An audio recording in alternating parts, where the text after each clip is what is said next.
Direction cosines. तो what is direction cosines? चलो मान लो कि हमारे पास 3 एक्सिस है।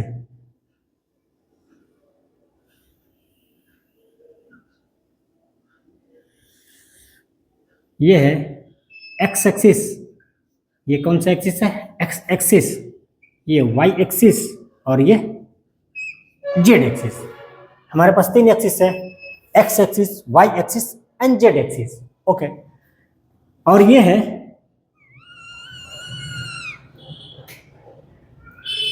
Vector A. ये क्या है? तो वेक्टर ए है। ये वेक्टर ए जो है वो एक्स एक्सिस के साथ थीटा एंगल बना रहा है। वेक्टर ए एक्स एक्सिस के साथ थीटा एंगल बना रहा है। तो यदि मैं आपसे पूछूं कि what is the component of vector A along X axis, what is the component of vector A along X axis, तो क्या होगा? तो हमने आपको बताया है कि कोई भी वेक्टर जिस भी एक्सिस के साथ एंगल बनाती है उस एक्सिस पर उस वेक्टर का कॉस कंपोनेंट होता है। तो ये जो वेक्टर ए है एक्स एक्सिस के साथ थीटा एंगल बना रही है, तो इस वेक्टर ए का एक्स एक्सिस के अलग कौन सा कंपोनेंट होगा? तो वो होगा ए कॉस थीटा, होगा ना। इस वेक्टर ए का एक्स एक्सिस के अलग कौन सा कंपोनेंट होगा? तो वो होगा एक्स ए कॉस थीटा। ओके, और इस वेक्टर ए का वाई एक्सिस के अलग कौन सा कंपोनेंट होगा? तो वो होगा ए साइन थीटा। आप कंपोनेंट ऐसे ड्रॉ करते हो ना, तो इस वेक्टर ए का 2 रेक्टेंगुलर कंपोनेंट हो गए। कौन सा? एक हो गया ए कॉस थीटा जो एक्स एक्सिस के अलॉन्ग है, और एक है ए साइन थीटा जो वाई एक्सिस के अलॉन्ग है। ओके, ऐसे कंपोनेंट खींचा जाता है। तो यदि मैं बोलूं कि कुछ ऐसा कर दिया जाए कि इस वेक्टर ए का तीनों एक्सिस के साथ कॉस कंपोनेंट ही आए। देखो अभी क्या है, इस वेक्टर ए का एक्स एक्सिस के अलॉन्ग तो कॉस कंपोनेंट है, लेकिन वाई एक्सिस के अलॉन्ग साइन कंपोनेंट है ना। इस वेक्टर ए का एक्स एक्सिस के अलॉन्ग कॉस कंपोनेंट है ए कॉस थीटा, लेकिन इस वेक्टर ए का वाई एक्सिस के अलॉन्ग साइन कंपोनेंट आ रहा है ए साइन थीटा। हमें चाहिए कि हमको कुछ ऐसा करना है कि इस वेक्टर ए का तीनों एक्सिस के अलॉन्ग कॉस कंपोनेंट ही आए। कोई ऐसा मेथड है, कोई ऐसा तरीका है कि इस वेक्टर ए का तीनों एक्सिस के अलॉन्ग कॉस कंपोनेंट ही आए? कोई ऐसा मेथड है? चलो यस है, ऑफ कोर्स है, लेकिन इसके लिए सबसे पहले हमको इसको मिटाना पड़ेगा। चलिए इसको क्लीन करते हैं।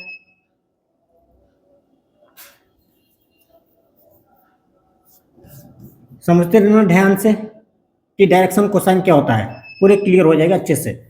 चलो हमने बोला हमें कुछ ऐसा करनी है कि इस वेक्टर ए का तीनों एक्सिस के अलोंग कॉस कंपोनेंट ही आए। तो कंपोनेंट ड्रॉ करने का एक ही की कॉन्सेप्ट है ना, कि वेक्टर जिस भी एक्सिस के साथ एंगल बनाती है उस एक्सिस पर उस वेक्टर का कॉस कंपोनेंट होता है। चलो हमने मान लिया कि ये वेक्टर ए जो है एक्स एक्सिस के साथ अल्फा एंगल बना रहा है। वेक्टर ए एक्स एक्सिस के अलोंग एक्स एक्सिस के साथ अल्फा एंगल बना रहा है, और वेक्टर ए वाई एक्सिस के साथ, ये रहा वाई एक्सिस के साथ बीटा एंगल बना रहा है।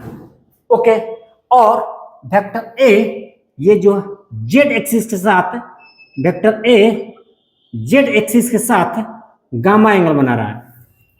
ध्यान से समझो, वेक्टर ए एक्स एक्सिस के साथ अल्फा एंगल बना रहा है, वेक्टर ए वाई एक्सिस के साथ बीटा एंगल बना रहा है, और वेक्टर ए जेड एक्सिस के साथ गामा एंगल बना रहा है।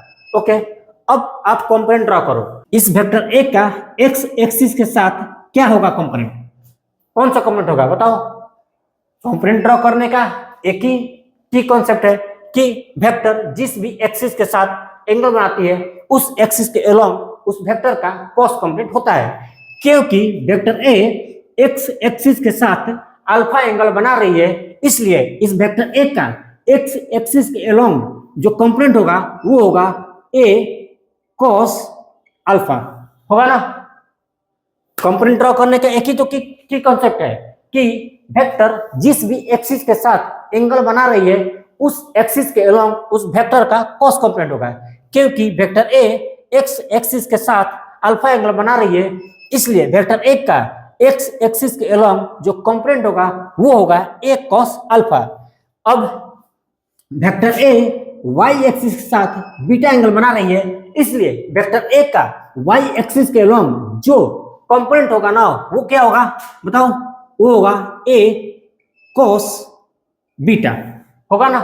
क्यों यहाँ पर ए कॉस बीटा होगा, क्योंकि कंपोनेंट ड्रॉ करने का एक ही कॉन्सेप्ट है कि वेक्टर जिस भी एक्सिस के साथ एंगल बनाती है उस एक्सिस पर उस वेक्टर का कॉस कंपोनेंट होता है, क्योंकि वेक्टर ए वाई एक्सिस के साथ बीटा एंगल बना रही है, इसलिए इस वेक्टर ए का वाई एक्सिस के अलोंग जो कंपोनेंट होगा ना वो होगा ए cos beta.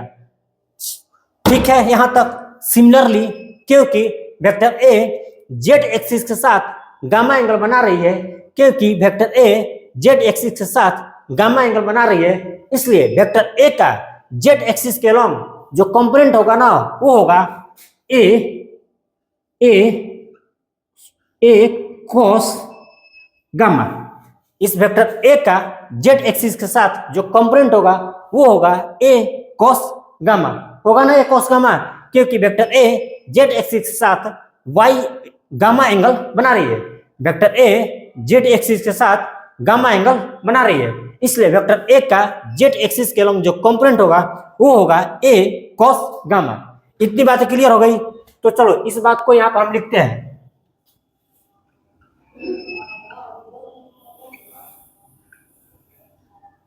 Component of vector A along X axis क्या हो जाएगा, वो होगा X is equal to A cos alpha होगा ना। Component of vector A along X axis, तो वो होगा A X is equal to A cos alpha. A X क्या है, तो component of vector A along X axis. यहां से cos alpha is equal to हम लिख सकते हैं ए एक्स अपॉन में ए, लिख सकते हैं cos alpha is equal to क्या लिख सकते हैं, ए एक्स अपॉन में ए। ओके देखो एक्स क्या है, तो component of vector A along X axis, और ये वाला ए क्या है, तो A is the magnitude of vector A. A क्या है, A is the magnitude of vector A. अब जानते हैं किसी भी लेटर के ऊपर से एरो हटा दिया जाए तो वो उस वेक्टर के मैग्नीट्यूड को रिप्रेजेंट करता है, तो ए क्या है, इस वेक्टर ए के मैग्नीट्यूड है। ओके और एक्स क्या है, तो X is the component of vector A along X axis. Okay अब नेक्स्ट देखो component of vector A along Y axis, वो क्या हो जाएगा, वो होगा A Y is equal to क्या है बताओ, क्या है, A cos beta. Component of vector A along Y axis, A Y is equal to A cos beta. यहां से आप लिख सकते हो cos beta is equal to A Y upon में ए, लिख सकते हैं ना, cos beta is equal to A Y upon में ए। ए वाई क्या है, तो A Y is the component of vector A along Y axis, और ए क्या है, तो A is the magnitude of vector A. ठीक है अब लिखे component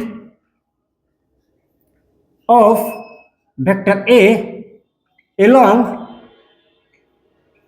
Z axis, Z axis के अलॉन्ग, तो ये हो जाएगा A Z is equal to बताओ क्या हो जाएगा, A Z is equal to हो जाएगा A cos gamma, A cos gamma. Okay यहां से आप लिख सकते हो cos gamma is equal to A Z upon में ए। ठीक है अगेन ए जेड क्या है, A Z is the component of vector A along Z axis. और ए क्या है, तो A is the magnitude of vector ए।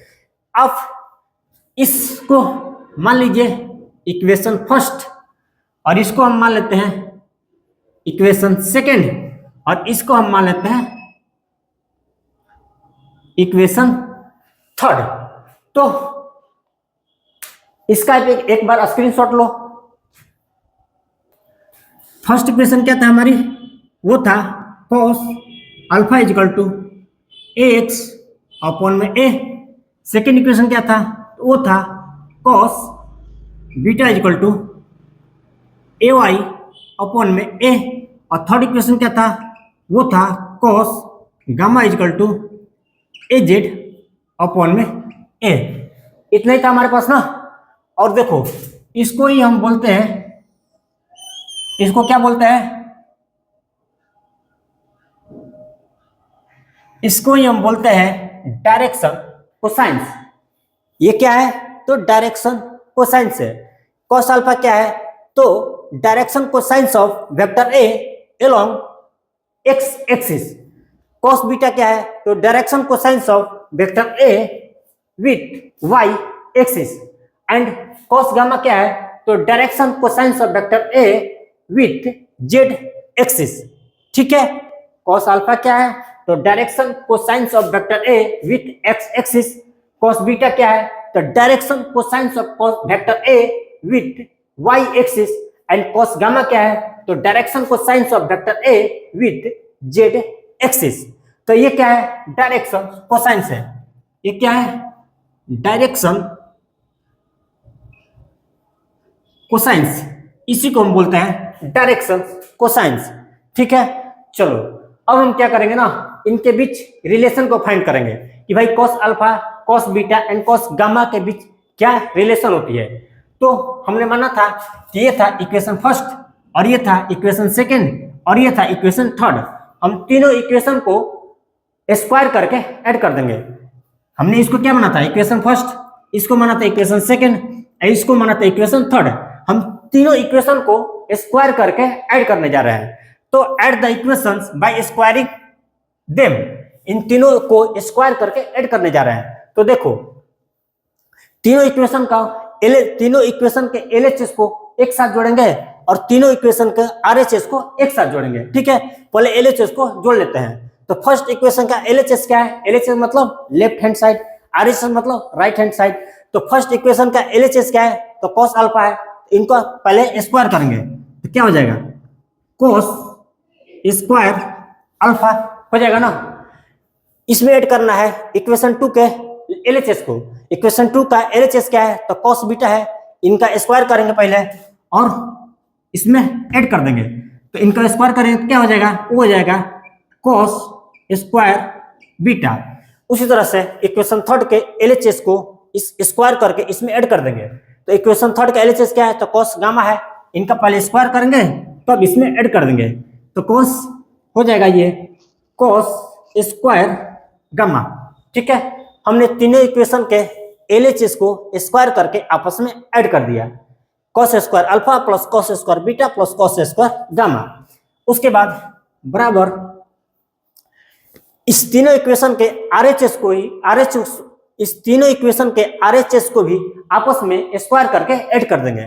तो फर्स्ट इक्वेशन का आरएचएस क्या है, तो एक्स अपॉन में ए। इनका सबसे पहले स्क्वायर कर देंगे तो हो जाएगा ए स्क्वायर एक्स अपॉन में ए। ठीक है, सेकेंड इक्वेशन का आरएचएस क्या है, तो वो है ए वाई अपॉन में ए। तो इनका पहले स्क्वायर कर देंगे, उसके बाद इसमें ऐड कर देंगे। तो इनको स्क्वायर करेंगे तो क्या हो जाएगा, ए स्क्वायर वाई अपॉन में सॉरी ये भी ए स्क्वायर होगा, ये भी ए स्क्वायर होगा। ठीक है, ओके, और ये अपॉन में ए स्क्वायर। फिर इक्वेशन थर्ड के आरएचएस को, इक्वेशन थर्ड का आरएचएस क्या है, ए जेड अपॉन में। इनका पहले स्क्वायर करेंगे उसके बाद इसमें ऐड कर देंगे। स्क्वायर करने के बाद क्या हो जाएगा, ए स्क्वायर जेड अपॉन में ए स्क्वायर। ठीक है, हमने क्या किया, इस तीनों इक्वेशन को स्क्वायर करके आपस में ऐड कर दिया। ओके, यहां से हम लिख सकते हैं cos square alpha plus cos square beta plus cos square gamma equal to क्या लिख देंगे? देखो ए स्क्वायर ये तो कॉमन आ जाएंगे ना, इसको कॉमन ले लेते हैं तो कर देंगे 1 में ए स्क्वायर, और ये क्या हो जाएगा A square X plus A square Y plus A square Z, यही बच जाएगा ना।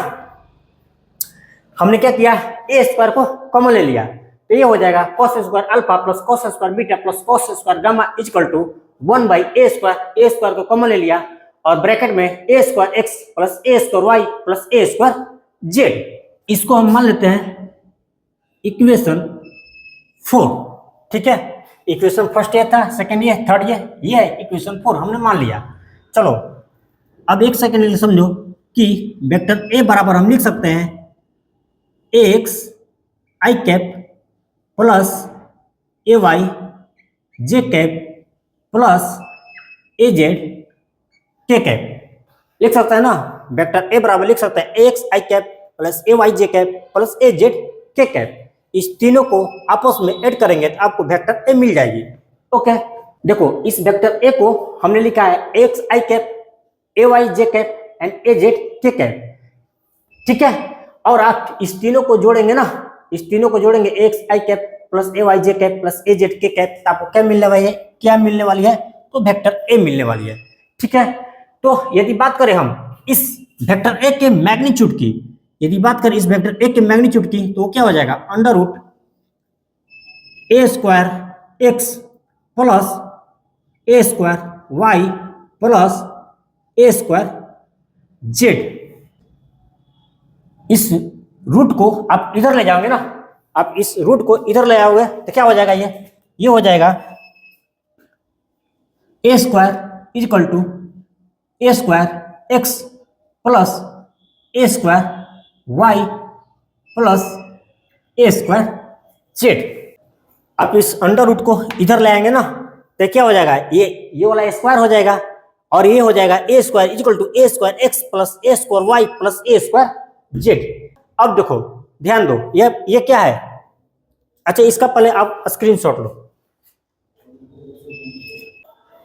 तो हमारा क्या आया, A square equal to A square X plus A square Y plus A square Z.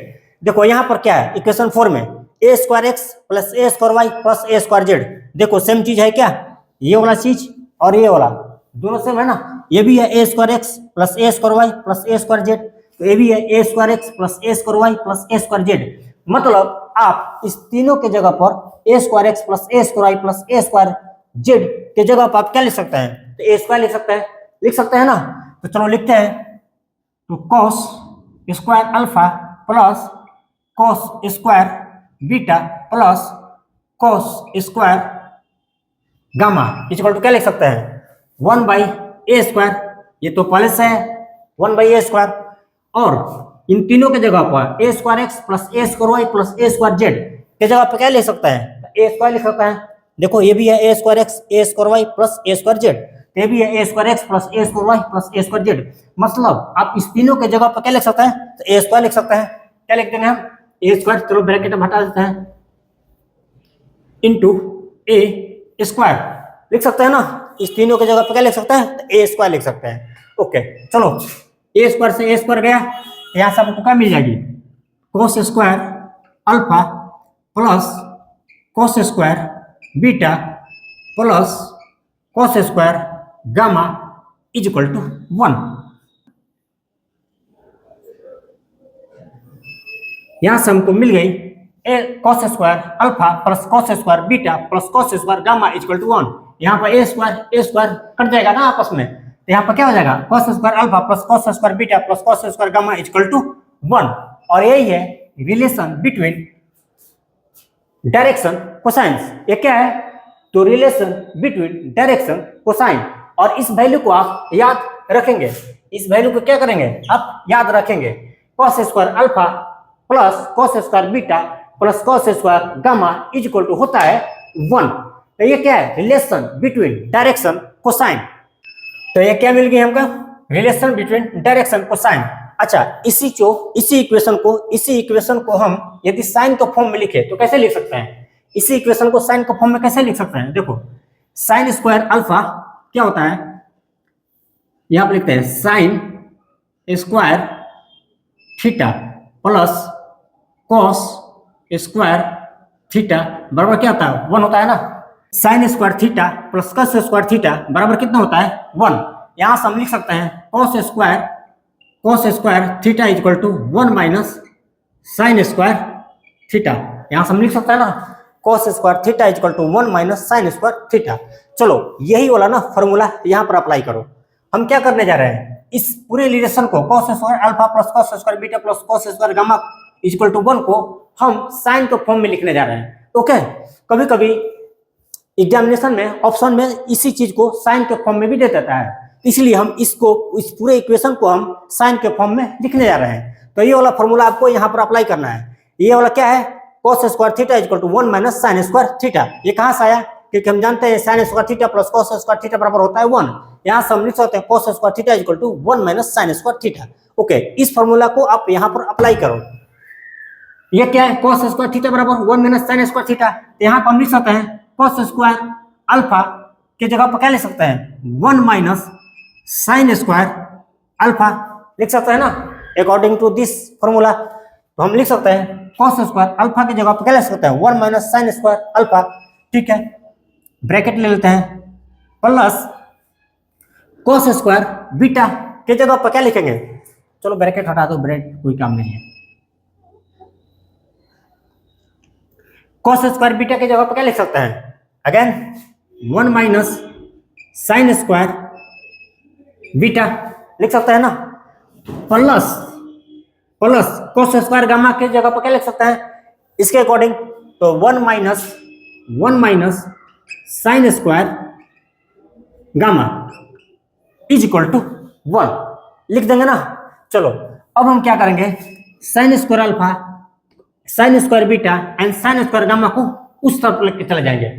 Sign square alpha, sine square beta and sine square gamma को उस तरफ लेके चले जाएंगे। ये क्या हो जाएगा? ये हो जाएगा 1 प्लस 1 प्लस 1। ठीक है, इज इक्वल टू, इन तीनों को हम उस तरफ लेके चले जाते हैं और इधर जो 1 है ना उसको इस तरफ लेके चले आते हैं। देखो ध्यान से सुनो, हमने क्या किया? Sign square alpha, sine square beta and sine square gamma को हम उस तरफ लेके जा रहे हैं और इस तरफ जो 1 है ना उसको हम इस तरफ लेके आ रहे हैं। तो इधर क्या बच जाएगा? जब sign square alpha, sine square beta और साइन स्क्वायर गामा को उस तरफ लेके चले जाओगे ना, तो इधर क्या बच जाएगा? 1 प्लस 1 बच जाएगा और एक 1 इधर वाला आएगा इधर, तो क्या हो जाएगा? -1। ये वाला 1 जब इधर आएगा ना तो क्या हो जाएगा? -1 इज इक्वल टू लिखेंगे, इधर क्या है? माइनस साइन स्क्वायर अल्फा ना, जब माइनस साइन स्क्वायर अल्फा उधर जाएगा तो क्या हो जाएगा? प्लस में चेंज हो जाएगा, ये हो जाएगा प्लस साइन स्क्वायर अल्फा। ये क्या है? माइनस साइन स्क्वायर बीटा, और जब माइनस साइन स्क्वायर बीटा उधर जाएगा तो क्या हो जाएगा? Plus sine square beta, plus sine square beta. और ये क्या है? माइनस साइन स्क्वायर गामा, और जब माइनस साइन स्क्वायर गामा उधर जाएगा तो क्या हो जाएगा? प्लस साइन स्क्वायर गामा हो जाएगा ना। देखो 1 से 1 गया तो क्या हो जाएगा? 1 से 1 चला जाएगा ना, 1 से 1 चला जाएगा, ये कितना? 1 + 1 2 हो जाएगा। तो हम इस तरह से लिख सकते हैं sine square alpha plus sine square beta plus sine square gamma is equal to 2। लो, ये भी रिलेशन आपको याद रखनी है। Sine square alpha plus sine square beta plus sine square gamma is equal to होता है 2। और यदि बात करें cos square alpha plus cos square beta plus cos square gamma is equal to होता है 1। और इसी को हम यदि साइन फॉर्म में लिखे ना तो हम लिखेंगे sine square alpha plus sine square beta plus sine square gamma is equal to होता है 2। तो इस रिलेशन को भी आप याद रखेंगे। तो ये था direction cosine. Wish you all the best.